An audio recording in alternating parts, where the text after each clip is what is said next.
Language is the fundamental means by which we convey our thoughts, ideas, and feelings to others and comprehend their own.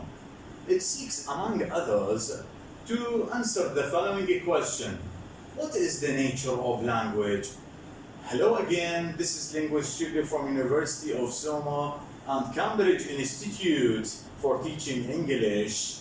In this short but exceptional lecture, we will talk about the nature of language. It's a wonderful topic, so let's jump straight into it. Here is a language definition that includes some keywords that allow us to approach the topic appropriately. Language is the institution whereby humans communicate and interact with each other by means of habitually used oral, auditory, arbitrary symbols published by Hall in 1968. Let's look at these keywords in more detail. Humans. It's an indisputable fact that language is exclusively limited to humans. While animals do communicate with each other, their communication system lack the ability to communicate beyond the here and now. Therefore, language is strictly confined to humans. Let's move to next keywords: communication and interaction. Okay. It's undeniable that animals have their own means of communication and interaction. However, it can't be denied that human communication systems are more complex than those of animals. Next. Okay. Language is used habitually.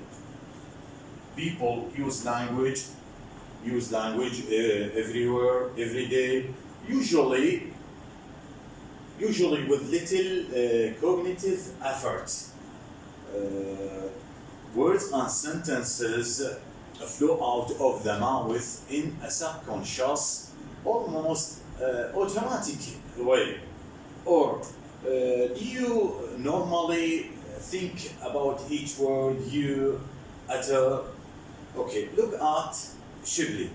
These words just flow out of his mouth. Okay. Furthermore, language is used as oral auditory channel.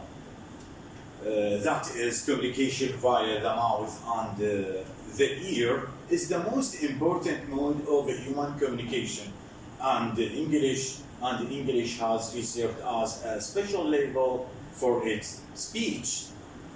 Finally, there is no connection between the linguistic sign, the word, the sound shape, and the real world object. Here we have the object table. Why is it Munbada in Arabic, means in Kurdish, table in English, tish in Germany, something else in Chinese, and stall in Russia? There is certainly no direct relationship between the linguistic symbol and the real life object. Thank you for watching. To show your support, please click like and leave a comment below.